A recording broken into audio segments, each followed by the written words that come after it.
تو صاحب یہ بتائیں کہ آپ کاروبار سے تعلق رکھتے ہیں کہ ہمارے ہاں ایک سوچ یہ بھی پائی جاتی ہے کہ جو صبح دکان کھولنے کے بعد پہلا گاہک آئے گا جس کی بونی کرنی ہے وہ ادھار نہیں ہم نے کرنی، جب کہ اگر ادھار کر لیا تو سارا دن ادھار ہی جائے گا، کام میں برکت نہیں ہوگی۔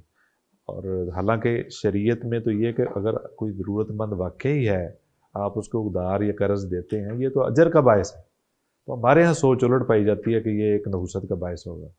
صحیح صاحب، آپ کی بات ٹھیک ہے۔ عمومی طور پہ ہمارے یہاں اکثر ایسا واقعہ پیش بھی آ جاتا ہے جی کہ صبح صبح دکان کھول لیں اور ادھار والا کسٹمر چلا آئے۔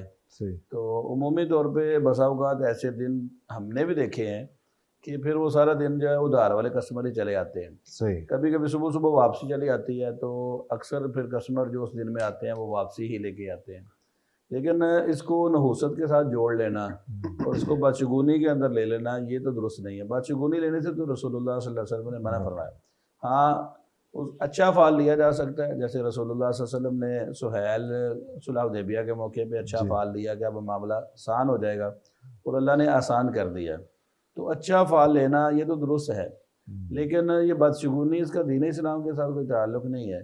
اس لیے یہ جو بھی ہوتا ہے یہ اللہ رب العزت کی طرف سے ہوتا ہے۔ تو ہمارا یہ عقیدہ ہے تو صبح صبح ادھار والا کسٹمر بھی چلا آئے، بلکہ اب تو ایسے حالات کاروبار کے ہو چکے ہیں تو ہم تو یہ سمجھتے ہیں کہ چلیں صبح صبح کوئی ادھار والا بھی آ جائے، آئے تو صحیح نا۔